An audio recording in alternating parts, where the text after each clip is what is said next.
नमस्कार मित्रों, धर्म मीमांसा में आप सबका स्वागत है। कृष्णाय वासुदेवाय हरे परमात्मने प्रणतः क्लेशनाशाय गोविंदाय नमो नमः। वसुदेवसुतं देवं कंसचाणूरमर्दनं देवकी परमानन्दं कृष्णं वन्दे जगद्गुरुं। मन्मनाभो मद्भक्तो मद्याजी मां नमस्कुरु। मामे वैश्यसि सत्यं ते प्रतिजाने प्रियोऽसि मे। सर्वधर्मान् परित्यज्य मामेकं शरणं व्रज। अहम त्वा सर्व पापेभ्यो मोक्षयिष्यामि मा शुच। हमने अभी तक हिंदू राष्ट्र क्या, क्यों और कैसे इस पुस्तक में प्रतिपादित विषयों को संक्षेप में सरल ढंग से अपने श्रोताओं दर्शकों को बताने के क्रम में ये बताया कि हिंदू राष्ट्र के विरुद्ध जो लोग शोर करते हैं वो केवल दुष्ट और दुराग्रही लोग हैं। किसी को कोई भ्रम नहीं है, वे जानबूझकर ऐसा कर रहे हैं क्योंकि इतने दिनों तक उन्होंने हिंदू समाज की सदाशयता उदारता का तो अत्यंत लाभ उठाया ही है।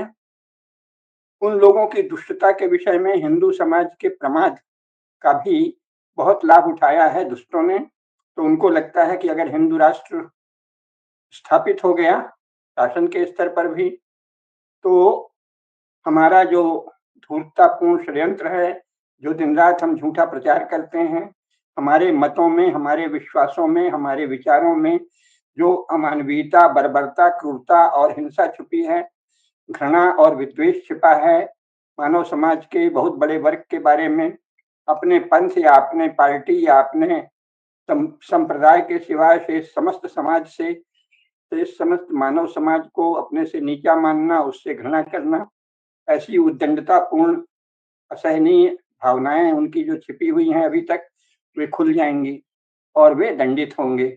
इसलिए वो हिंदू राष्ट्र की निंदा कर रहे हैं और अपनी घृणा, विद्वेष, चुराव, छल और नृशंसता, क्रूरता से भरे विचार को मोहब्बत मोहब्बत बताते फिरते हैं, है ना? कहीं उसको लव कहेंगे, कहीं मोहब्बत कहेंगे, कहीं प्रेम कहेंगे, कहीं विश्व प्रेम कहेंगे, कहीं विश्व बंधुता कहेंगे। घृणा से बजाते हुए मानव जाति के सबसे बड़े अंश के प्रति विद्वेष और दुर्भाव रखते हुए बकबक करते रहते हैं, ये बताया। फिर हमने संक्षेप में ये बताया कि हिंदू राष्ट्र क्या है और हिंदू राष्ट्र क्यों आवश्यक है। ये भी बताया कि यदि मानव धर्म की प्रतिष्ठा हो जाए तो हिंदू राष्ट्र शब्द का उच्चारण किए बिना भी वही होगा, क्योंकि मानव धर्म, हिंदू धर्म, सत्य धर्म ये परस्पर पर्याय हैं। लेकिन सत्य यानी जो वास्तव में सबके द्वारा स्पष्ट रूप से परीक्षणीय सत्य हो।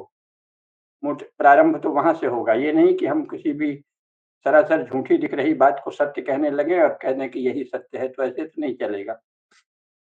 दूसरों के नाश की कामना सार्वजनिक रूप से घोषित करने वाले कहते हैं कि हम विश्व में शांति चाहते हैं, अमन चाहते हैं, प्रेम चाहते हैं, मोहब्बत चाहते हैं, तो वो तो पहली नजर में ही बदमाश और झूठे दिखते हैं।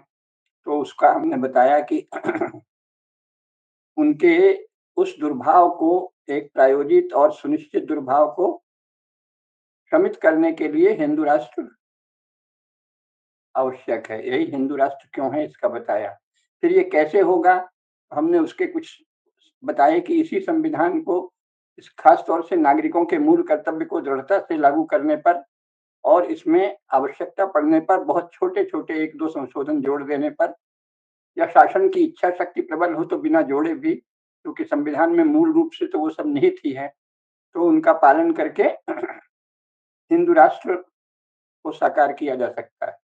इसी क्रम में हमने यह भी बताया कि संसार में कहीं भी कोई भी शासन संविधान से नहीं चलता, अपितु शासक संविधान का शासन के लिए उपयोग करते हैं। एक ही संविधान के 4, 5, 6, 7 उपयोग तक हो सकते हैं। जैसे कांग्रेस के समाजवादी धड़े ने इतने श्रेष्ठ लोकतांत्रिक शासन का दुरुपयोग समाजवाद के लिए किया, और बाद में जो क्रिश्चियन समूह आ गया सोनिया गांधी, राहुल गांधी के नेतृत्व में, उसने उसी संविधान का उपयोग हिंदू धर्म के नाश और प्रच्छन्न रूप से क्रिश्चियनिटी के फैलाव के लिए करना शुरू कर दिया।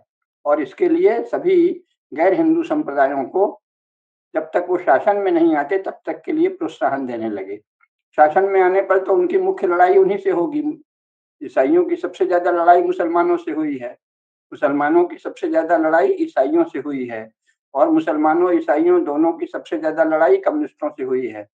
लेकिन यहाँ ये तीनों ही मजहबी उग्रवादी, क्रिश्चियन कन्वर्जनवादी और भयंकर हिंसावादी कम्युनिस्ट समूह, क्रिश्चियन समूह और मजहबी समूह तीनों हिंदू धर्म के विरुद्ध एकजुट हैं, ताकि पहले तो इस महान शक्तिशाली, महान उदार, महान आदरणीय, महान सब प्रकार से सबको समायोजित करके समन्वय, सामंजस्य, सामरस्य बनाकर चलने वाले इस महान धर्म को, विचार को, भाव को, व्यवहार को समाप्त करें। जब खुला मैदान मिलेगा तब आपस में मजहबी लोग, क्रिश्चियन कन्वर्जन वाले और कम्युनिस्ट आपस में मारकाट करके कुल मिला के इस भारत भूमि को भी वैसा ही नरक बना देंगे जैसा उन्होंने सोवियत संघ को बनाया था, जैसा चीन को बना रखा है, जैसे पश्चिमी यूरोप के अनेक देशों में चर्च के नाम पर बनाया था, जिसके विरुद्ध वहां के राजाओं ने और वहां के प्रबुद्ध लोगों ने धीरे धीरे चर्च को समित किया, नियंत्रित किया और उसको केवल एक सीमित दायरे में ठेल दिया और प्रयास कर रहे हैं प्रबुद्ध लोग कि अब यूरोपीय मानस मानवतावादी हो जाए। हालांकि अभी मुश्किल से 1-2 लाख ही मानवतावादी लोग यूरोप में हैं, शेष लोग अभी दुविधा में हैं। चर्च से त्रस्त भी हैं और चर्च की कुछ मान्यताओं से जेनेटिकली इंस्पायर्ड, एक तरह से आनुवंशिक रूप से प्रेरित और प्रभावित भी हैं। तो ये हमने बताया और आज जो चर्चा का मूल विषय है वो ये है, पहले हिंदू राष्ट्र की स्थापना की राह में रोड़े क्या हैं ये समझाया और आज चर्चा करनी है कि हिंदू राष्ट्र की सिद्धि में सहायक शक्तियां कौन कौन सी।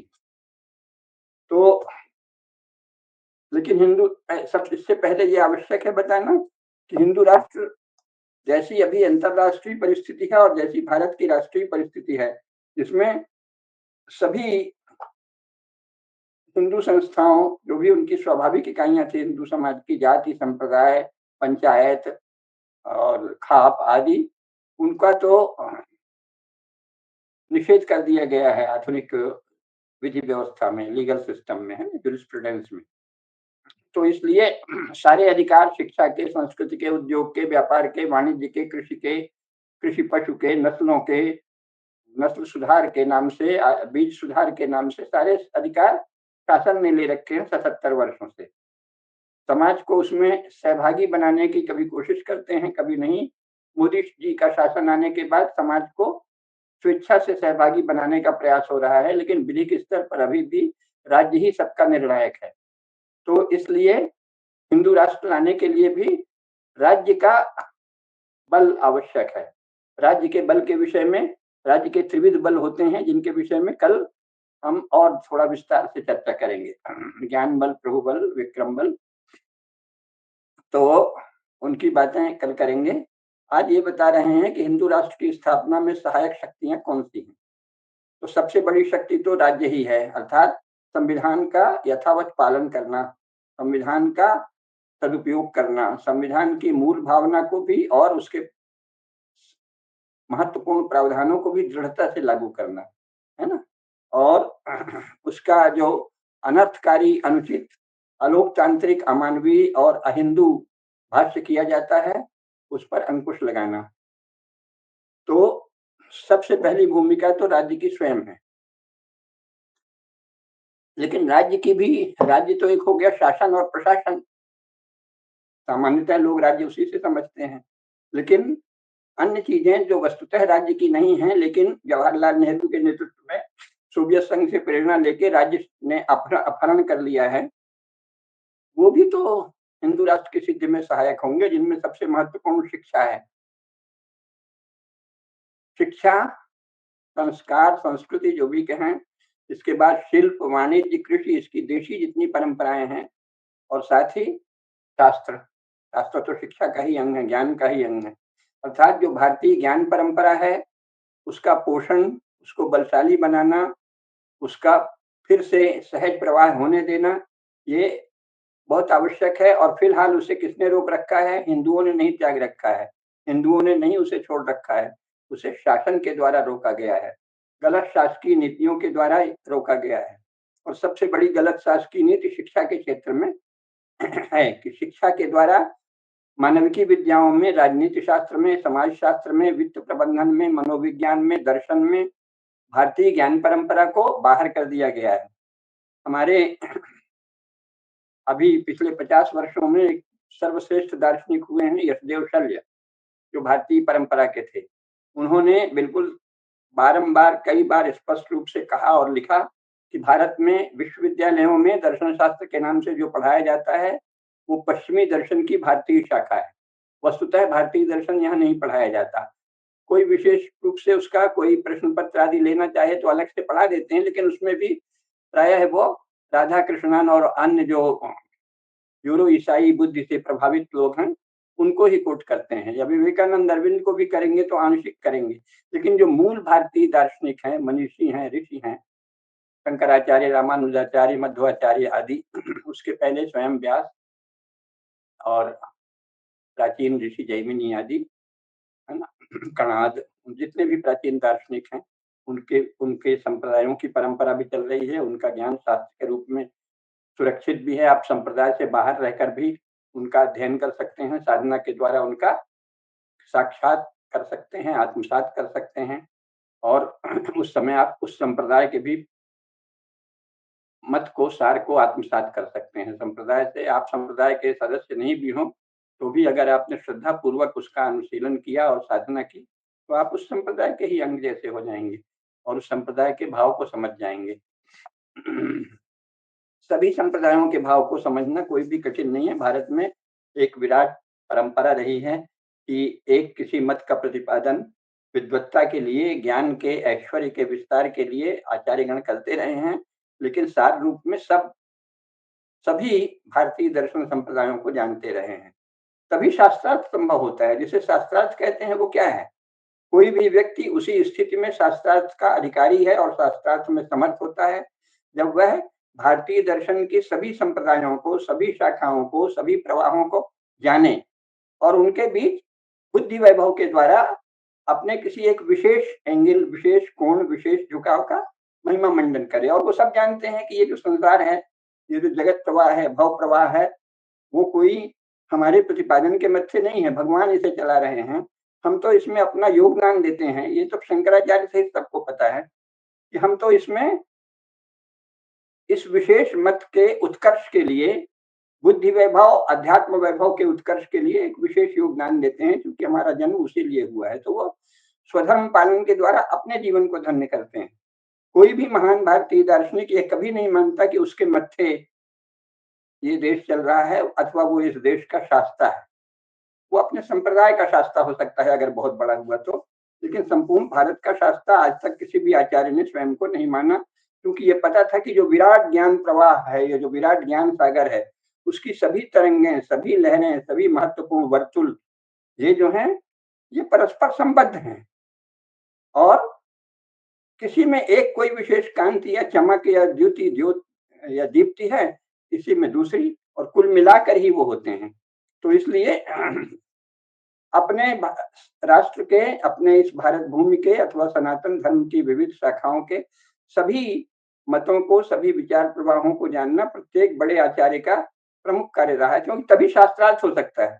अगर आप दूसरे को जानते ही नहीं, जैसे आप मूर्ति पूजा का रहस्य नहीं जानते, तो आप मूर्ति पूजा के बारे में क्या बोलोगे? अपने कुछ चेलों के बीच बोल दोगे, बाकी लोग आपको या तो मूर्ख मानेंगे या बदमाश मानेंगे। तो जब हम जानते हैं अपने भारतीय संप्रदायों को, हर एक की विशेषता जानते हैं, उसमें किसी एक विशेष दीप्ति के लिए कुछ कहते हैं, तो वो भी किसी दंभ या दुराग्रह से नहीं होता, वो अपना स्वधर्म पालन, उस दीप्ति विशेष, कांति विशेष, द्युति विशेष, चमक विशेष में योगदान देने के लिए होता है। तो शास्त्रार्थ भी कब होता है? जब अपने सनातन धर्म के सभी प्रवाहों को जाने। बिना ज्ञान के तो शास्त्रार्थ नहीं हो सकता। शास्त्र के अर्थ को लेकर विमर्श, यही शास्त्रार्थ है। आप किसी शास्त्र को जानते ही नहीं है तो उस पर क्या विमर्श करेंगे? तो भारतीय ज्ञान परंपरा को पुनः प्रतिष्ठित करना 77 वर्षों से कम विश्वविद्यालयों में बिल्कुल नहीं हो रहा है। भारत के किसी विश्वविद्यालय ने ये कार्य नहीं किया है।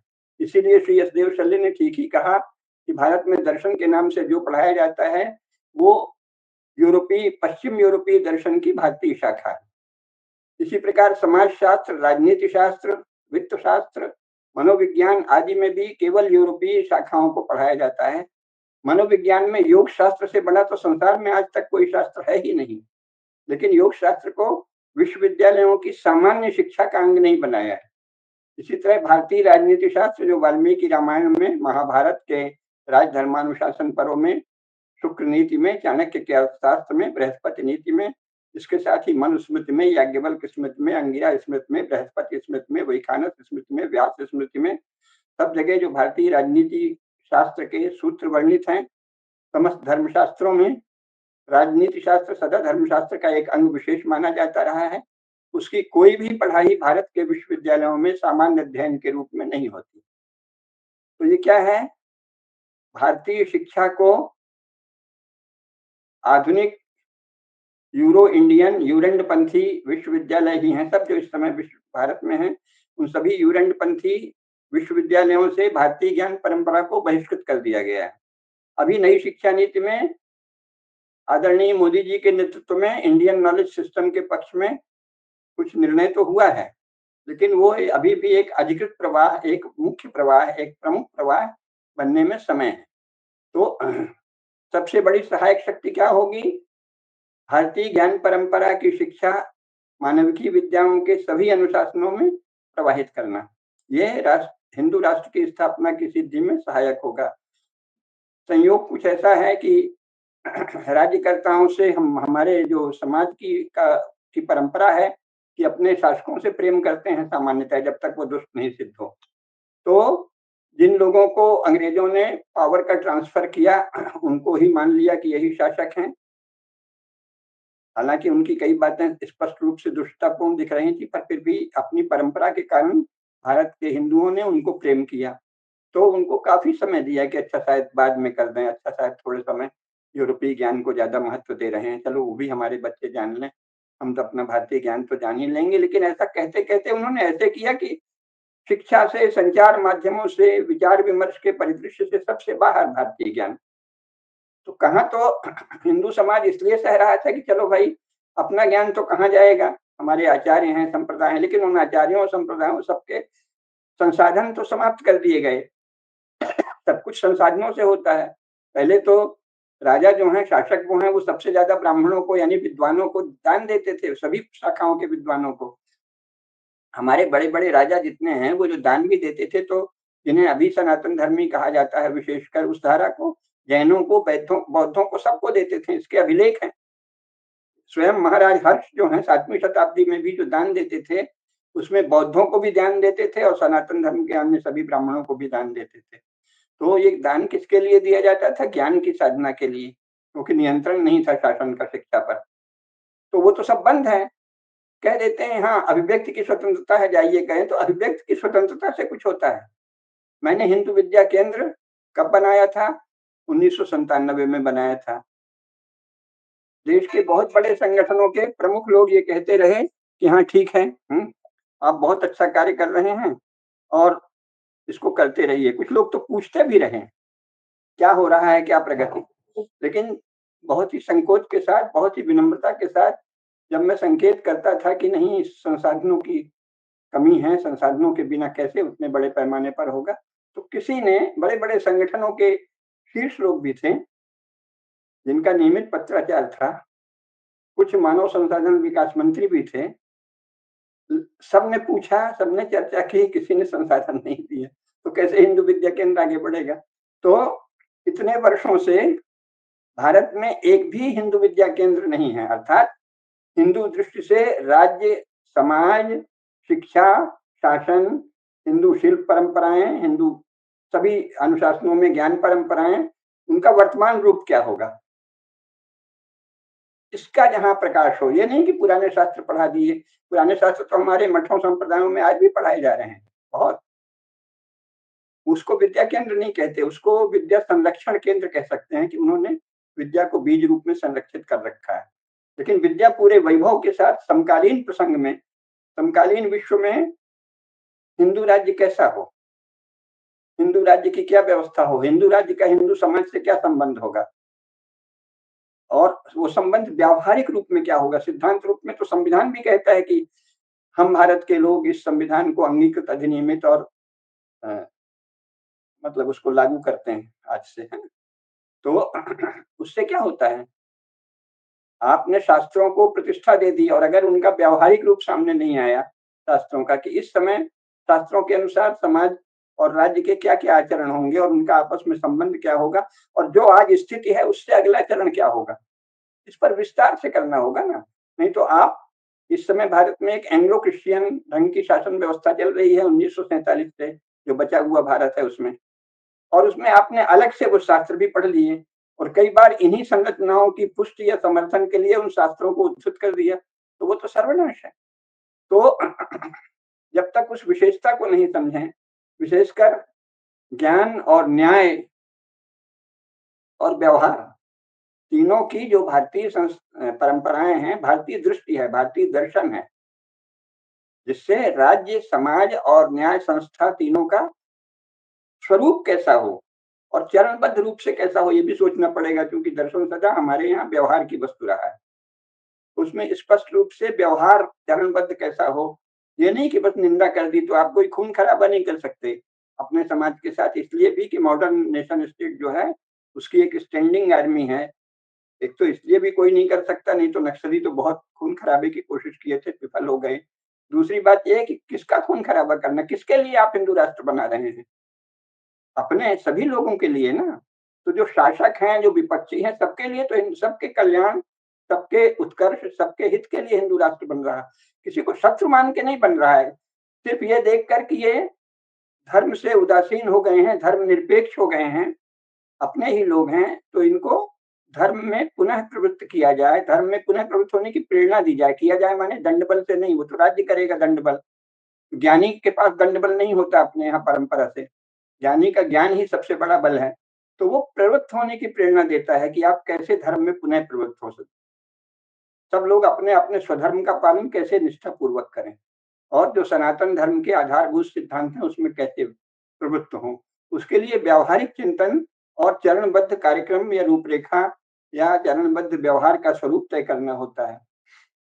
इस संदर्भ में जो एक बहुत ही साधारण सी बात है लेकिन जिसकी चर्चा ही बंद है, सामान्यतः हमारे आचार्य लोग तो जानते हैं पर वो किन्हीं कारणों से सार्वजनिक चर्चा थोड़ी कम करते हैं। अपनी भाषा में करते हैं जिसमें आपस में आचार्य-आचार्य समझ लेते हैं, लेकिन जन साधारण तक वो बात फैले इस पदावली में नहीं होता। उसमें महत्वपूर्ण ये है कि समस्त शिक्षा वृद्ध संवाद है, अर्थात अपने समाज के वृद्धों से, वृद्ध यानी सयाने, ग्रोन अप, वृद्धि प्राप्त। तो ज्ञान की विविध धाराओं में, भारतीय ज्ञान परंपरा की विविध धाराओं में उत्कर्ष प्राप्त जो लोग हैं, जिन्होंने साधना की है, तपस्या की है और उसका स्वाध्याय करके उस ज्ञान अलग-अलग शाखाओं में, दर्शन में, मनोविज्ञान में, राजनीति शास्त्र में, वित्त शास्त्र में, समाज शास्त्र यानी धर्म शास्त्र में, अलग-अलग शिल्पों के शास्त्र में, कला में, संगीत में, संगीत और कला में तो बड़ी सीमा तक चल रही है साधना। लेकिन आवश्यकता पड़ने पर उसके सैद्धांतिक पक्ष को और ज़्यादा प्रखरता से स्पष्ट कर दिया जाएगा। लेकिन ये मानना पड़ेगा कि संगीत और कला के क्षेत्र में हमारे तपस्वियों ने, साधकों ने बड़ी साधना की है। इसी प्रकार अध्यात्म के क्षेत्र में तो हमारा राष्ट्र आज भी वैभवशाली, अत्यंत वैभवशाली। सारे ही आचार्य जो मूल आचार्य हैं, मूल गद्दियों के, मूल मठों के, मूल संप्रदायों के, उनमें तो पूरी दीप्ति है भारतीय अध्यात्म परंपरा की। लेकिन अन्य अनुशासनों में राजनीति शास्त्र है और स्वयं धर्मशास्त्र है, इसका व्यावहारिक रूप क्या हो, और वित्त शास्त्र है, वित्त प्रबंधन है, इन सब पर न्याय की शाखाएँ हैं, न्याय की संस्थाएँ हैं। इसके वृद्धों से संवाद हो शिक्षा का, मतलब बच्चों को उसके बारे में विदित हो। संवाद क्या है? सबसे तो वो घूम-घूम के भाषण नहीं देंगे। एक बार हमारे भारत रत्न चौधरी चरण सिंह जी से भेंट हुई, वो मुझे जानते थे तो उन्होंने हमारी एक पुस्तक थी आज की अपेक्षाएँ, उसे पढ़ रखा था, किसी ने दिया था तो बड़े प्रसन्न हुए, मिलते से ही बहुत ही प्रशंसा की। बोले ऐसे करो तुम पश्चिमी उत्तर प्रदेश के हर शहर में और हर कॉलेज में हम प्रबंध कर देते हैं, तुम वहाँ भाषण दो।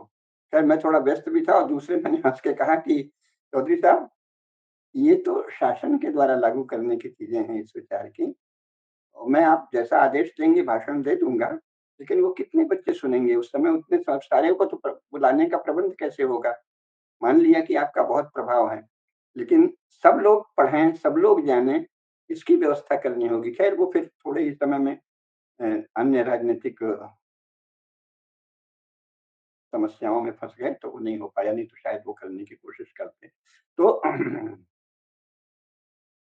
ये बात है ना कि इसको शासन के स्तर पर पाठ्यक्रम का अंग बनाना होगा। लेकिन अभी जो मैं मुख्य बात कह रहा हूँ कि समस्त शिक्षा वृत्त संवाद है, ये बोध ही शासन के और राजनीतिक क्षेत्र के लोगों को लुप्त हो गया है। संवाद का अर्थ ये नहीं है कि अलग-अलग सयाने लोग जाके भाषण दें। दर्शन शास्त्र पर मैं महाविद्यालयों और विश्वविद्यालयों में भाषण देता घूमूँ, वो भी हो सकता है। लेकिन वो ठीक बात है, पर वो व्यापक नहीं हो पाती।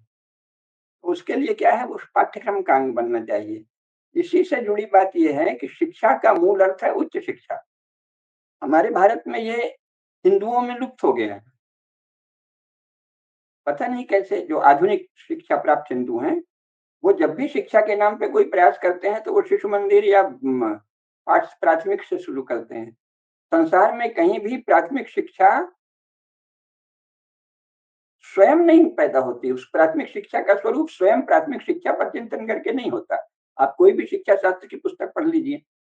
और चाहे यूरोप का ढांचा, यूरोप ही इस समय प्रभावी है, तो यूरोपीय ढांचा देख लीजिए, वहाँ उच्च शिक्षा के क्षेत्र में पहले तो क्रिश्चियनिटी की पूर्ण प्रतिष्ठा थी, अब थोड़ा नए विचारों की भी और क्रिश्चियनिटी का थोड़ा घाल-मेल है, समन्वय है।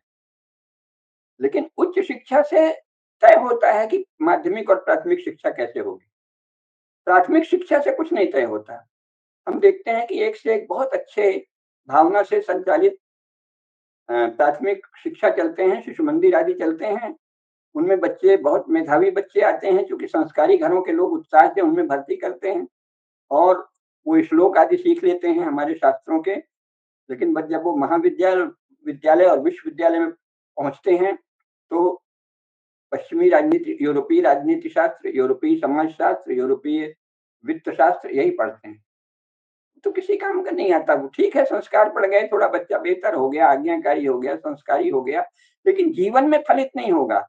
प्राथमिक शिक्षा मात्र से जीवन में भारतीय परंपरा, ज्ञान परंपरा कभी फलित नहीं होगी और संसार में कहीं भी प्राथमिक शिक्षा के आधार पर उच्च शिक्षा नहीं निर्धारित होती, उच्च शिक्षा के आधार पर प्राथमिक शिक्षा निर्धारित होती है। चर्चों ने बहुत विस्तार से चिंतन किया, गॉड के स्वरूप पर, सोल के स्वरूप पर, संसार के स्वरूप पर अपने ढंग से, और इसके बाद वैज्ञानिकों ने उस पर जो बहुत खोज की, उसका भी समायोजन किया और उसके आधार पर वहाँ जो प्राथमिक विद्यालय भी हैं, उसमें क्या करते हैं, क्रिश्चियन वैल्यूज़ सिखाते हैं। भारत में भी जो बहुत से स्कूल खुले हैं, वहाँ क्रिश्चियन वैल्यूज़ सिखाते हैं, उसको क्रिश्चियन नहीं कहते, अच्छा मनुष्य बताते हैं। तो अच्छा मनुष्य नाम की एक चीज़ थोड़ी होती है, अच्छा मनुष्य के नाम पर आप वो बातें बता सकते हैं जो क्रिश्चियनिटी में बताई गई हैं। इस्लाम में तो ख़ैर कोई विशेष ऐसी बताई भी नहीं गई हैं बच्चों के काम की, लेकिन क्रिश्चियनिटी ने बहुत काम किया है।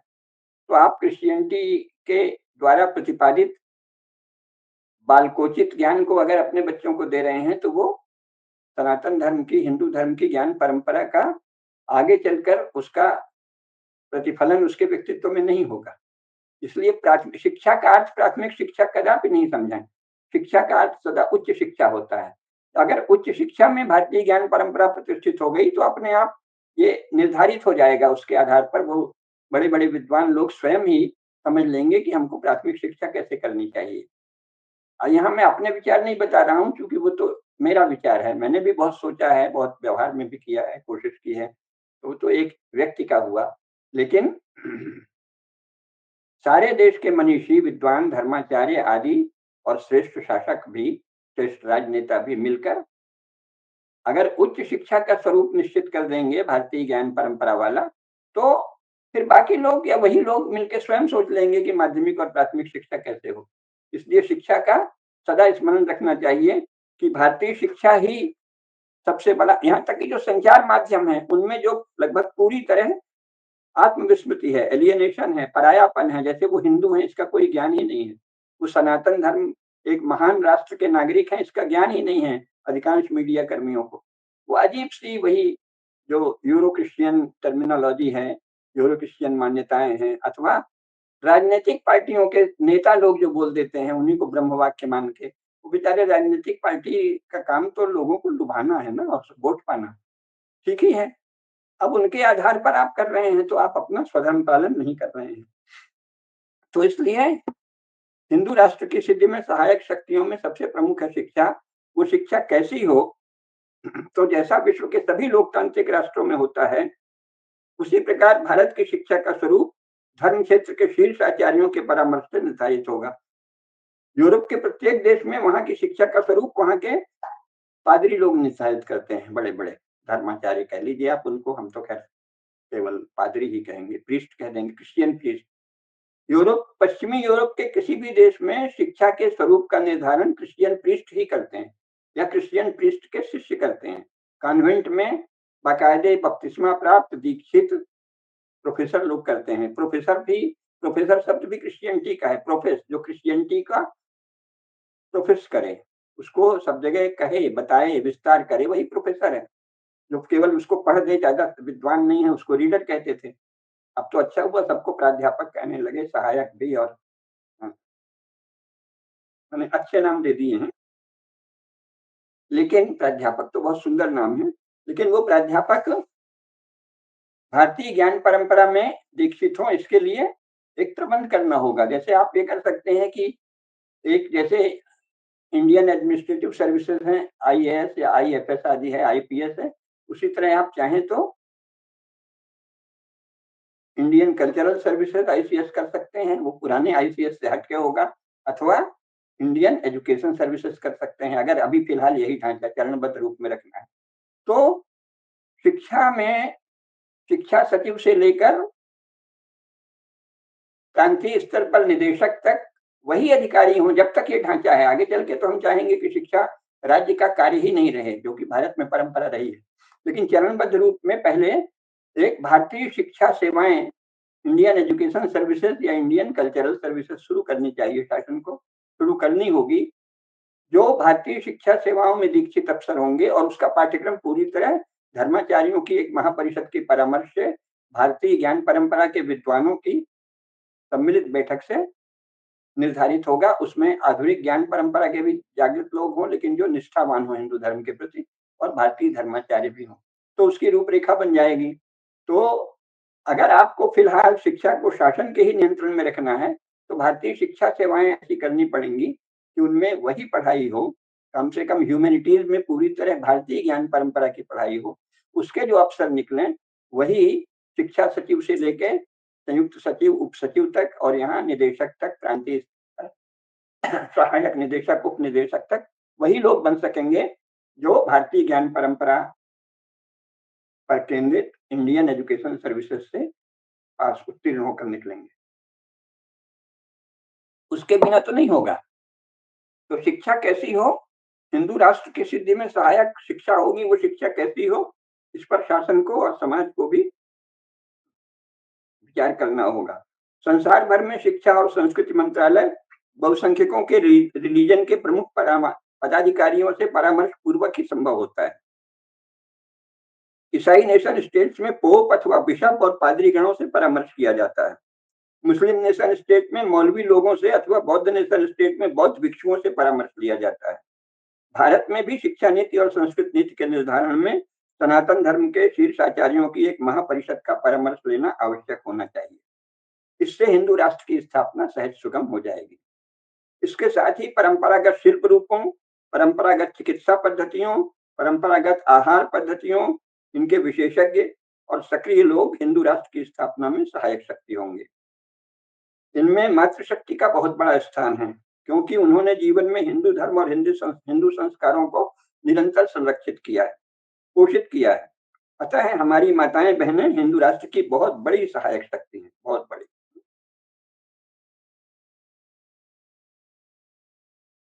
क्योंकि मीडिया पर सब लोग, क्योंकि राजनेताओं को रोज काम मीडिया से पड़ता है, तो वो मीडिया पर ध्यान देते हैं, लेकिन मीडिया के स्तर पर सचमुच सनातन धर्म के संस्कार आ जाएं, ये असंभव है। इसके पहले किसी भी राष्ट्रभक्त सरकार को शिक्षा में मानविकी विद्याएं पुनः प्रतिष्ठित करनी होंगी। भारत के सच्च पक्ष को मानविकी विद्याओं में प्रस्तुत किया जाए, और मानविकी विद्याओं का जो भारतीय प्रवाह है, भारतीय ज्ञान परंपरा है, उसको अधिकृत रूप से फैलाया जाए। और इतिहास के नाम पर भारत विरोधी झूठ जो फैलाया जाता रहा है, जो हिंदुओं में ग्लानि, कुंठा और आत्महीनता भरने का नियोजित प्रयास करता है, किया जाता रहा है, उसके स्थान पर सच्चे इतिहास को सम्यक रूप में प्रस्तुत करना होगा। इसी प्रकार समाजशास्त्र और राजनीति शास्त्र के क्षेत्र में भी भारतीय ज्ञान परंपरा को शिक्षा का अनिवार्य अंग और मुख्य अंग बनाना होगा। बाहर का ज्ञान संसार भर में बाद में ही लिया जाता है। सबसे पहले हर राष्ट्र स्वयं अपने ज्ञान परंपरा को और अपने सच्चे इतिहास को नई पीढ़ी को बताता है। भारत में ये काम 77 वर्षों में नहीं हुआ। अभी तक भारत में यह कार्य किया ही नहीं गया। इस कार्य को प्राथमिक महत्व दिया जाना आवश्यक है, क्योंकि शिक्षा के नाम पर जो झूठ और विकृतियां फैलाई जाती हैं, वे शासन के संरक्षण के कारण अधिकृत सत्य मान ली जाती हैं। अतः इस विषय में पहल भी शासन को ही करनी होगी। शिक्षा में झूठ को रोकना होगा और सत्य को फैलाना होगा। ये शासकीय दायित्व ही है। जब हमारे शिक्षा संस्थान सत्य को प्रस्तुत करेंगे, तो मीडिया में सत्य का पक्ष सहज ही प्रतिबिंबित हो सकेगा और लोग मिथ्या से विमुख होंगे। परंपरागत शिल्प रूपों, परंपरागत चिकित्सा पद्धतियों, परंपरागत आहार पद्धतियों के विशेषज्ञ, जिनमें मातृशक्ति की बहुत बड़ी भूमिका होगी, उनको केंद्रीय स्थान देना होगा। अकादमिक जगत में सक्रिय सत्यनिष्ठ और धर्मनिष्ठ लोग भी हिंदू राष्ट्र की सिद्धि में बहुत सहायक होंगे। विशेषकर सत्यनिष्ठ इतिहास की प्रस्तुति राष्ट्रीय जीवन में फैलाने पर झूठ और गलत विचारों को सही और सत्यनिष्ठ विचारों से स्थानापन्न करना होगा। इसके साथ ही धर्मशास्त्रों के ज्ञान को भारतीय समाजशास्त्र के रूप में समस्त महाविद्यालयों, विश्वविद्यालयों में समाजशास्त्र की मुख्य धारा के रूप में पढ़ाया जाए और उसके अनुसार समाजशास्त्रीय चिंतन किया जाए, तथा सामाजिक विज्ञान के क्षेत्र में कार्यरत संस्थाओं को जब भारतीय दृष्टि से ही शोध कार्य करने के लिए निर्देश दिए जाएं, तो स्वयमेव ही हिंदू राष्ट्र के पक्ष में व्यापक परिवेश बन सकेगा। अभी तो चाहे वो भारतीय सामाजिक विज्ञान अनुसंधान परिषद हो, ICSSR, आप देख लीजिए कि उसकी स्थापना के बाद से जो भी अनुसंधान हुए हैं, उसमें से 70% तो मार्क्सिस्ट कम्युनिस्ट दृष्टि से, यानी झूठ और अमानवीय दृष्टि से हुए हैं। उसके आधार पे समाजों का विखंडन करना, क्योंकि मार्क्स का मानना ही है कि प्रॉपर्टी और फैमिली जो है ये शोषण के औजार हैं, संपत्ति और परिवार। तो इसलिए परिवार को तोड़ना, समाज को तोड़ना, संपत्ति के जितने भी रूप हैं, लोगों के पास जो धन है उनको उनके प्रति घृणा जगाना, परिवार के आपसी संबंधों को हास्यास्पद बनाना, व्यक्तिगत स्वतंत्रता के नाम पे परिवार पर प्रहार और समाजवाद आदि के नाम पर धनियों की निंदा, धनियों की अप्रतिष्ठा, सबके प्रति जो भी संपन्न है, जो भी धनी है, जो सचमुच कुछ कर सकता है, उसकी ऐसी घृणा कि उन्होंने भी वो भी जो दान करते थे विद्या के क्षेत्र में, वो बंद कर दिया। अपने ट्रस्ट बना के सरकारी लोगों को और पार्टी के लोगों को खुश करने के लिए काम करते हैं।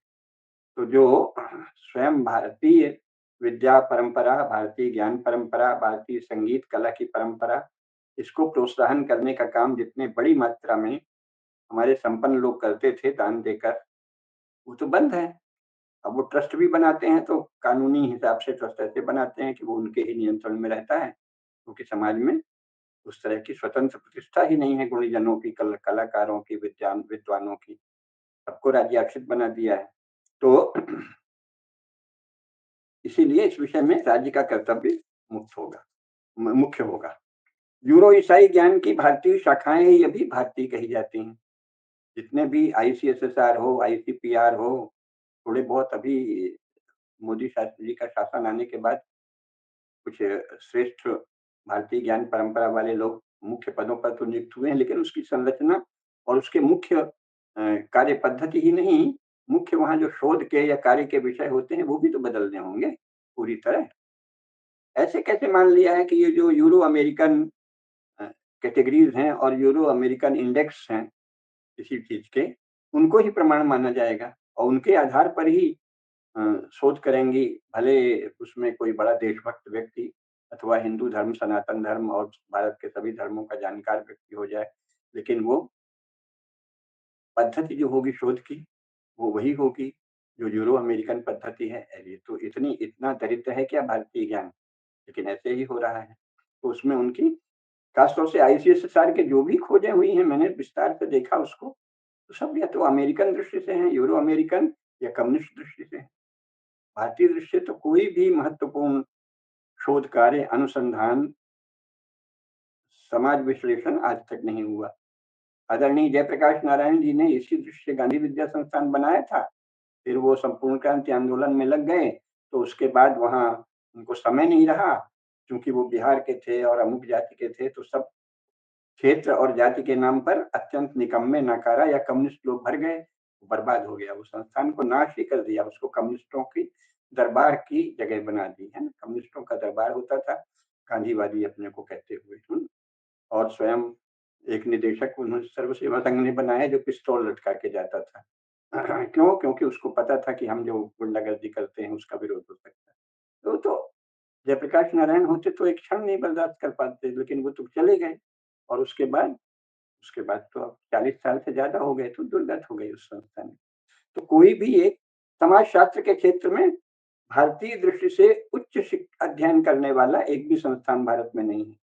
भारतीय दार्शनिक अनुसंधान परिषद ने काम तो किया है, लेकिन उसमें भी कोई बहुत ही, जैसे कि राज्य का भारतीय स्वरूप क्या होगा, राज्य और समाज के संबंध वर्तमान में व्यवहार में भारतीय दर्शन के आधार पर क्या होंगे, शिक्षा नीति भारतीय दर्शन के आधार पर किस प्रकार की होनी चाहिए, इन सब पर तो कोई भी अनुसंधान नहीं हुआ है। तो भारतीय समाज शास्त्र, भारतीय सामाजिक विज्ञान अनुसंधान परिषद, भारतीय दार्शनिक अनुसंधान परिषद, नाम तो सब अनुसंधान का बना है, भारतीय दृष्टि से कोई अनुसंधान नहीं हुआ है। ये तो राज्य को ही करना होगा, तो इसलिए ये सब राज्य के कर्तव्य हैं। अभी तो क्या है, लोकतंत्र का इतना झूठा महिमा मंडन कांग्रेस ने इसलिए किया कि वो राष्ट्र विरोधी कार्य करना चाहते थे। तो लोकतंत्र में लोकतंत्र के संपूर्ण स्वरूप का महिमा मंडन नहीं किया, लोकतंत्र के महिमा मंडन के नाम पे झूठा महिमा मंडन किया और बालिग वोट, वयस्क मताधिकार को ही लोकतंत्र का प्राण बता दिया। अरे भाई, वयस्क मताधिकार लोकतंत्र का एक रूप है। लोक के ज्ञान की, लोक के व्यवहार की, लोक की परंपरा की प्रतिष्ठा। जहां की आपने नकल मारी, वहां इंग्लैंड में तो लॉ का primary source customs and traditions है। आप देख लीजिए, एंग्लो क्रिश्चियन लॉ, या जिसे वो एंग्लो सेक्शन लॉ कहते हैं, एंग्लो सेक्शन लॉ में लॉ का प्राइमरी सोर्स क्या है? Customs and traditions. यहाँ तक कि उन्होंने जो इंटरनेशनल लॉ बनाए हैं उसमें भी कस्टम्स को बहुत ही महत्वपूर्ण, कस्टमरी ट्रेडिशंस को इंटरनेशनल लॉ का भी आधार बनाया है। और भारत में भारतीय लॉ का, भारतीय विधि का आधार भारतीय प्रथाएं और परंपराएं हैं ही नहीं। क्रिश्चियन ट्रेडिशंस और एंग्लो क्रिश्चियन, जो भारत में ब्रिटिश शासन की के द्वारा बलपूर्वक, हस्तक्षेप पूर्वक, दुष्टता पूर्वक बनाई गई प्रथाएं और परंपराएं चलाई गई हैं, एक अल्प शिक्षित माने अल्प समूह जो अंग्रेजी शिक्षित है उसकी मान्यताएं और परंपराएं, जुडिशियरी में भी वही लोग जाएं, ऐसा प्रयास किया गया है। और भारत की अपनी कस्टम्स एंड ट्रेडिशंस को भारत की विधि व्यवस्था में, न्याय व्यवस्था में कोई स्थान ही नहीं। पंचायत को, पंच परमेश्वर को, खाप को, जाति पंचायतों को, गांव पंचायतों को, और पंचायत के मूल आधार को कि विवाद का स्वरूप क्या होता है, सबसे ज्यादा तो मनुस्मृति में ही प्रतिपादित है। मनुस्मृति से ही प्रेरणा लेके जर्मनी ने सबसे पहले काम किया, फिर इंग्लैंड ने काम किया। वस्तुतः इनके पास पुराना तो कोई भी जूरिस्प्रूडेंस विकसित है ही नहीं है। ग्रीस का नाम ले लेते हैं अपनी लाज ढकने को। यूरोप में कोई भी पुरानी विधि व्यवस्था व्यवस्थित नहीं मिलती। सबसे पुरानी व्यवस्थित विधि व्यवस्था मनुस्मृति में है। और स्वयं वर्तमान यूरोपीय कानूनों में भी जो ढांचा लिया है वो सबसे पहले मनुस्मृति से प्रेरित होकर जर्मनी ने लिया, और फिर उसी के से नकल करके, कुछ तो इनमें आपस में इस पे बहुत पुस्तकें छपी हैं कि एक दूसरे का ज्ञान चुराते थे। भारत से जो ज्ञान जर्मन लोग ले गए उसको चुराने की कोशिश की फ्रांस इंग्लैंड ने, और इसमें पकड़ते थे, दंड देते थे, बड़ा उस पर अलग ही पुस्तकें हैं। तो कुल मिला के वस्तुतः है जो अंतर, लेकिन अब उसका ज्ञान ही नहीं है। यूरोप को तो ज्ञान है, यूरोप के जो शीर्ष लोग हैं उनको ज्ञान है, लेकिन भारत में जो जूरिस्प्रूडेंस से जुड़े लोग हैं, यहाँ तक कि भारत के जो जूरिस्ट हैं या जजेस हैं, उनमें से भी कितनों को ये ज्ञान है कि सबसे मूल जो है व्यवहार का, जितने भाग मनुस्मृति में दिखाए गए हैं उतने ही भाग आधुनिक जो दंड प्रक्रिया संहिता है और जो भी व्यवहार संबंधी विधान है, सब उसमें ही भाग बने हैं। उससे ज्यादा कुछ नहीं। वाद कितने प्रकार के हो सकते हैं, उनके कितने विभाग हो सकते हैं, सबसे सुंदर ढंग से मनुस्मृति में बताया है। किसी दिन उस पर चर्चा करेंगे। तो उस पर तो काम होते ही नहीं है, भारतीय दार्शनिक अनुसंधान परिषद में भी नहीं, समाजशास्त्र परिषद में नहीं और न्यायिक संस्थाओं में भी नहीं। तो धीरे-धीरे उस दिशा में कदम बढ़ाना होगा। अपने ही राष्ट्र की ज्ञान परंपरा को विद्या के सभी अनुशासनों में आगे बढ़ाने में ही किसी भी नेशन स्टेट के राज्य तंत्र की सार्थकता है। कांग्रेस ने ऐसा नहीं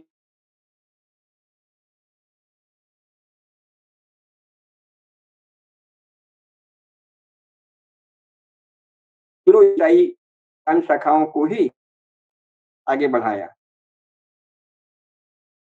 जो कि लोकतंत्र के आधारभूत सिद्धांतों के विपरीत है। संसार में ऐसा कहीं नहीं होता है, परंतु भारत में यह किया गया। वस्तुतः ऐसा करना किसी भी लोकतांत्रिक शासन में स्वयं शासन की वैधता का प्रश्न खड़े कर देता है। लोकतांत्रिक शासन को सदा ही अपने ही नेशन स्टेट की विद्या परंपराओं, न्याय परंपराओं, विधि परंपराओं तथा कस्टम्स और रीति रिवाजों का उन्हीं को विधि का और शासन का आधार बनाना पड़ता है, अन्यथा आपकी वैधता ही संकट में है। वो तो अभी हिंदू समाज बहुत शांति से धीरज से चलने वाला है और उत्पात उसे बिल्कुल पसंद नहीं है, जो कि ठीक ही है, तभी ऐसा ही समाज टिकाऊ होता है। अन्यथा कुछ एक्टिविस्ट खड़े हो जाते तो समस्या खड़ी कर देते, लेकिन उनको समाज मान्यता नहीं देता। हमारे यहाँ सब गंभीरता से होता है। लेकिन वैसे शासन की वैधता ही नहीं रह जाती अगर वो अपने उस नेशन स्टेट की ज्ञान परंपरा को, न्याय परंपरा को, व्यवहार परंपरा को, विद्या परंपरा को केंद्रीय स्थान न दे जिस नेशन स्टेट में वो काम कर रहा है। लेकिन भारत के नेशन स्टेट ने 77 वर्षों से भारत की ज्ञान परंपरा, भारत की विद्या परंपरा, भारत की न्याय परंपरा को कोई स्थान नहीं दिया। उस अर्थ में उसकी वैधता अंतरराष्ट्रीय मानकों से भी प्रश्न चिन्ह खड़े होते हैं वैधता पर। इसलिए ऐसा नहीं होना चाहिए। तो अब ये बात उठनी चाहिए। कांग्रेस ने तो शासन की मुख्य भाषा ही अंग्रेजी बनाए रखा, जिससे उसके द्वारा संचालित अपरिचित पदावलियों को भारत के लोग ठीक से समझ ही न सकें। यह काम भारत में यूरोपीय ज्ञान प्रवाह के अनुयायियों ने किया और उन्होंने बहुत पहले से शुरू कर दिया था। जैसे धर्म को रिलीजन बोलना, जिससे भ्रम पैदा हो। समाजवाद जैसी अलोकतांत्रिक और विदेशी विचारधारा को भारतीय समाज के पोषण वाला विचार बताना, समाज से जोड़ दिया, जबकि समाजवाद एक सोशलिज्म का अनुवाद है और सोशलिज्म एक पॉलिटिकल आइडियोलॉजी है जिसका सोसाइटी से कोई संबंध नहीं होता। एक ग्रुप है, थिंकर होता है एक और उसके कैडर होते हैं, उनके विचार को समाजवाद कहा जाता है। एक आइडियालॉग और उसका कैडर।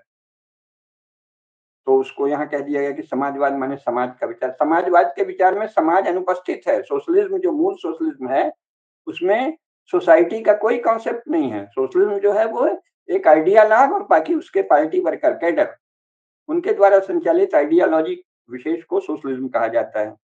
तो ऐसी अलोकतांत्रिक और विदेशी विचारधारा को भारतीय समाज के पोषण वाला विचार प्रचारित करना, ये उन लोगों ने किया जो यूरोपीय ज्ञान प्रवाह के अनुयायी थे। ये कभी भी नहीं बताया गया कि हम भारत की अपनी परंपराओं को नष्ट करके यूरोप की अलग अलग परंपराएं राज्य बल से यहाँ थोपने जा रहे हैं, जबकि किया यही गया।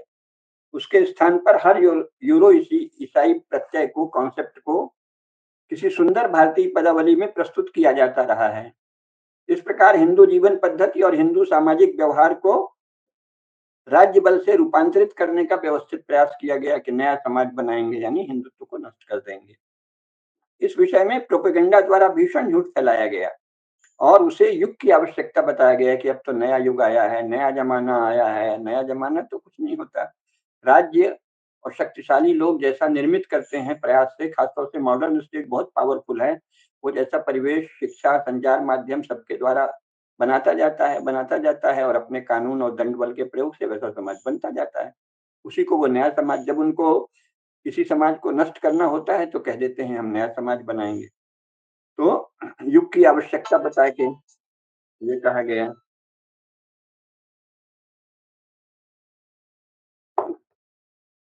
77 वर्षों से पूरे देश के हिंदू समाज के मानस को बड़ी सीमा तक बदल दिया गया है ऐसे सब पाप करके। विश्व के विषय में झूठ और धोखाधड़ी के द्वारा भारत में विदेशी विचार थोपे गए और हिंदू विचारों का रूपांतरण किया गया। परंतु सौभाग्यवश हमारे संस्कार इतने प्राचीन हैं कि इसके बाद भी आधारभूत स्मृति का लोप नहीं हुआ और इसीलिए हिंदू समाज ने बलपूर्वक, योजनापूर्वक, उत्साहपूर्वक, विवेकपूर्वक मोदी जी को सत्ता सौंपी। यह जनादेश बहुत स्पष्ट था और इसीलिए हिंदू राष्ट्र की प्रतिष्ठा की दिशा में कदम बढ़ाना मोदी शासन का स्वाभाविक और अनिवार्य कर्तव्य है। सभी राष्ट्रभक्त शक्तियां इस कार्य की सिद्धि में सहायक होंगी। इस विषय में वर्तमान में हम ये अवश्य कहेंगे कि सत्यनिष्ठ मीडिया की भी भूमिका है। एक सत्यनिष्ठ मीडिया भी हिंदू राष्ट्र की सिद्धि में सहायक होगा। सत्यनिष्ठ और संतुलित मीडिया हिंदू राष्ट्र की सिद्धि में बड़ी सहायक शक्ति हो सकता है। उसको अलग से कुछ नहीं करना है, केवल हिंदू जनमत और हिंदू मानस की अभिव्यक्तियों को दबाना नहीं। अभी तो हिंदू जनमत, हिंदू मानस की अभिव्यक्तियों को दबाया जाता है। धर्माचार्य के रूप में किसी एक ऐसे ही अरे-गहरे नत्थू खैरों को बुला लेंगे और उधर उनके मौलाना या पादरी या किसी और कट्टर कम्युनिस्ट को बुलाएंगे और बात कराएंगे। अरे भाई, धर्मशास्त्र जो सर्वमान्य आचार्य हैं उनसे पूछ लो, वो अपने किसी शिष्य को भेज देंगे, उसको रखो ना हिंदू पक्ष में, या राष्ट्रीय स्वयंसेवक संघ के ही किसी अच्छे ज्ञानी प्रबुद्ध व्यक्ति को रखो। ये थोड़ी कि आप हमारे फलाने जी हैं, अमुक कोई एक किसी गली मोहल्ले में उनको लोग जानते हैं, आपने उनको कह दिया ये धर्माचार्य हैं और बुला दिए। तो ये अनुचित है। मीडिया को इस विषय में अलग से कुछ नहीं करना है। हिंदू जनमत की अभिव्यक्तियों को दबाना नहीं है, अभी दबाया जाता है। इसी प्रकार आतंकवादियों की घिनौनी करतूतों को ढकने या उजागर होने से रोकने की कोशिश भी मीडिया में की जाती है, जो ठीक नहीं है। पता नहीं कैसे कानून बना दिए गए कुछ ऐसे। मिशनरी विस्तारवादियों द्वारा दूरस्थ अंचलों में किए जा रहे छल फरेब और टोना टटके को उजागर करते रहना मीडिया का कर्तव्य है, जो बहुत कम किया जाता है, प्रायः नहीं किया जाता जब तक कोई अन्य संगठन मांग न कर दे। ये तो मीडिया का अपने आप कर्तव्य है। इतने छल फरेब, इतने टुटके, उल्लू उल्लू और क्या क्या करके स्त्रियों को पैसा बांट के कहते हैं कि तुम कहो, ऐसे नाटक करो कि प्रेत आ गया है, और फिर एक पादरी ऐसे ऐसे जल छिड़केगा बपतिस्मा वाला और सुधर गए। ऐसे इतना खुलेआम छल छल फरेब, टोटका, अंधविश्वास। और ऊपर से वहां महाराष्ट्र में तो पापियों ने हिंदू धर्म के जो कर्मकांड हैं उनको अंधविश्वास प्रचारित करने का और उस पर रोक लगाने का कानूनन काम किया है। अपराधी जो अपराधी हैं वो अपने आप को मानवतावादी कहते हैं। संसार में सारे मानवतावादी एथिइस्ट हैं, यानी अपंथवादी हैं। भारत में मानवतावादी नास्तिक हैं, पापी हैं। संसार के कोई भी मानवतावादी नास्तिक नहीं है, वो एक ब्रह्मांडीय शक्ति को मानते हैं। एथिइस्ट है, अर्थात अपंथवादी हैं, किसी एक पंथ के अनुयायी नहीं है। यहाँ तो मानवता के नाम से एक पंथ बना लिया है बदमाशों ने, और उसका उद्देश्य हिंदू धर्म का नाश करना, हिंदू धर्म का विरोध करना। और भाजपा के भी बहुत से नेता उनके दबाव में आ जाते हैं, फलाने जी हैं बड़े भारी मानवतावादी है। अरे मानवतावादी है कि पापी है, पहले देख तो लो। अपराधी है, बर्बर विचारों का समर्थक है। तो सत्यनिष्ठ मीडिया को ये सब सत्य उजागर करना चाहिए। महाराष्ट्र में बहुत ही दुष्ट और धर्मद्रोही लोग अपने आप को मानवतावाद कहते हैं और शासन के द्वारा गलत कानून बनवाते रहे हैं और बनवाने का प्रयास करते रहे हैं। सौभाग्य की बात है कि आहार विहार और जीवन शैली में शासन द्वारा बलपूर्वक हस्तक्षेप किए जाने पर भी अभी भारतीय जीवन रूपों, आहार रूपों और जीवन शैली का लोप नहीं हुआ है। अभी भी भारतीयों का बड़ा भाग भारतीय भोजन को ही सर्वाधिक पसंद करता है और उत्सवों तथा समारोहों में भारतीयता अर्थात हिंदुत्व ही केंद्रीय स्तर पर केंद्रीय स्वर है। केंद्रीय स्वर है और मर्म है। सारे ही सभी हिंदू उसको ही सबसे ज्यादा पसंद करते हैं। बीच में भले थोड़ा बहुत चटनी चूरन की तरह स्वाद बदलने के लिए कुछ और भी अपना लेते हो। तो अगर इनकी मीडिया में सही रिपोर्टिंग हो सही ढंग से, तो भी बहुत काम हो जाएगा। और गलत तथा झूठे रूप में प्रस्तुत करने से छवि मलिन करने का प्रयास होता है। तो ये अगर मीडिया केवल सत्यनिष्ठ हो जाए तो ये हिंदू धर्म की सिद्धि में सहायक होगा। तो सही मीडिया, सही शिक्षा, भारतीय ज्ञान रूपों, व्यवहार रूपों का हर क्षेत्र में प्रतिष्ठा, ये हिंदू राष्ट्र की सिद्धि में सहायक शक्तियां हैं। मोदी शासन ने एक बहुत बड़ा काम किया है, योग को अंतर्राष्ट्रीय मान्यता दिलाई है। या योगी शासन के आने से ही योग को अंतर्राष्ट्रीय मान्यता मिली है। भले ही उसके लिए काम स्वामी रामदेव जी सहित अन्य बड़े बड़े आचार्यों ने लगातार किया, लेकिन अगर मोदी शासन नहीं आता तो ये संभव नहीं था। तो ये योग को अंतर्राष्ट्रीय मान्यता मिलना भी हिंदू राष्ट्र की सिद्धि में बहुत बड़ा सहायक कदम है, बहुत बड़ी सहायक घटना है। करोड़ों युवक युवतियां अब पहले जैसा देर तक दिन चढ़े तक नहीं सोते और किसी तरह बिस्तर पर चाय पीकर अपनी सुबह नहीं आरंभ करते, अपितु ब्राह्म मुहूर्त में उठकर और तैयार होकर घरों में या पार्क आदि सार्वजनिक स्थानों में पहुंचकर योगासन करते हैं, सात्विक जीवन जीने का प्रयास करते हैं। सौभाग्यवश जो हमारे वर्तमान प्रधानमंत्री हैं, वो इस विषय में सबसे आदर्श हैं और उनके जीवनचर्या जो आती रहती है, वो करोड़ों लोगों के लिए प्रेरक है। वो तो इतना व्रत भी करते हैं, इतना संतुलित जीवन जीते हैं, योग भी करते हैं और पूरी तरह भारतीय जीवन पद्धति उनके रोम-रोम में, उनके समूह में भी वैसे ही लोग हैं। तो हमारे पास एक ऐसा शासक है, जो भारतीयता का साक्षात विग्रह है, तो इसलिए हिंदू राष्ट्र की स्थिति में सबसे बड़े सहायक तो वही हैं। आदरणीय प्रधानमंत्री श्री नरेंद्र मोदी हिंदू राष्ट्र की स्थिति में केवल अपने आचरण से, वो मुँह से बोलें चाहे नहीं बोलें, हमने कहा ना, मुँह से बोलने की कोई आवश्यकता नहीं। अपने आचरण से, अपनी दिनचर्या से, अपने पसंद-नापसंद से, अपने आहार-विहार से वो हिंदू राष्ट्र की सिद्धि में सहायक हो रहे हैं। लेकिन इसके साथ ही जो शासक हैं, उनको शिक्षा में शिक्षा बहुत व्यापक चीज़ है और उच्च शिक्षा ही शिक्षा है। देश सब उसी का अंग है। कोई कहे कि हम मस्तक नहीं रहेंगे और आपका पूरा धड़ दे देंगे तो आप क्या कर पाएँगे?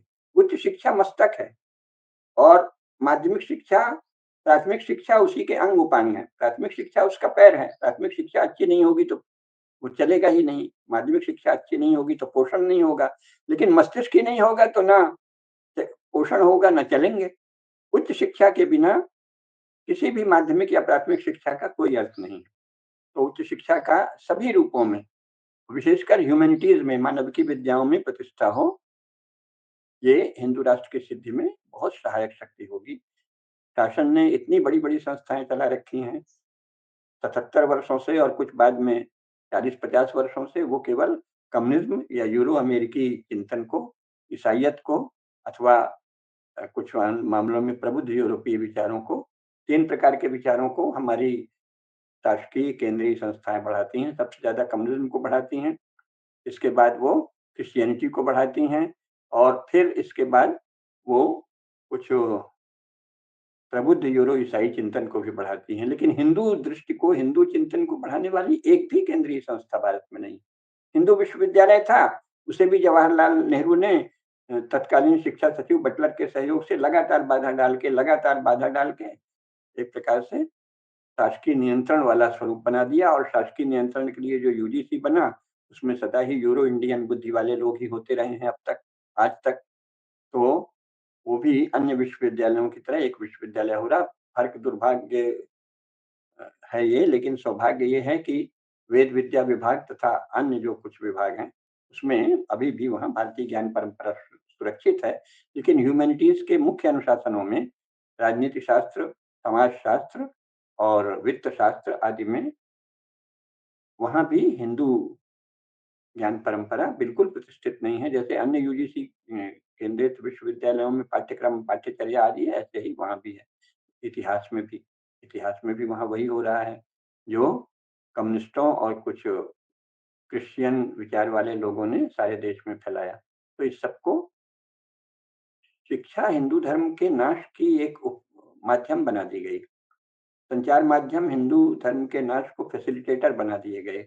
इसे तो सत्यनिष्ठ बनाना होगा, धर्मनिष्ठ बनाना होगा, भारत केंद्रित बनाना होगा, राष्ट्र केंद्रित बनाना होगा। तो ये सभी शक्तियाँ हिंदू राष्ट्र की सिद्धि में सहायक होंगी। ये संक्षेप में कहना था और कल हम विचार करेंगे ज्ञान बल, प्रहुबल और विक्रम बल। तो ये 3 बल राज्य के कहे गए हैं। ज्ञान बल, प्रहुबल और विक्रम बल, इनका भारतीय स्वरूप क्या हो, इस पर कल चर्चा करेंगे। नमस्कार। धर्म की जय हो, अधर्म का नाश हो, प्राणियों में सद्भावना हो, विश्व का कल्याण हो। नमः पार्वती पतये, हर हर महादेव।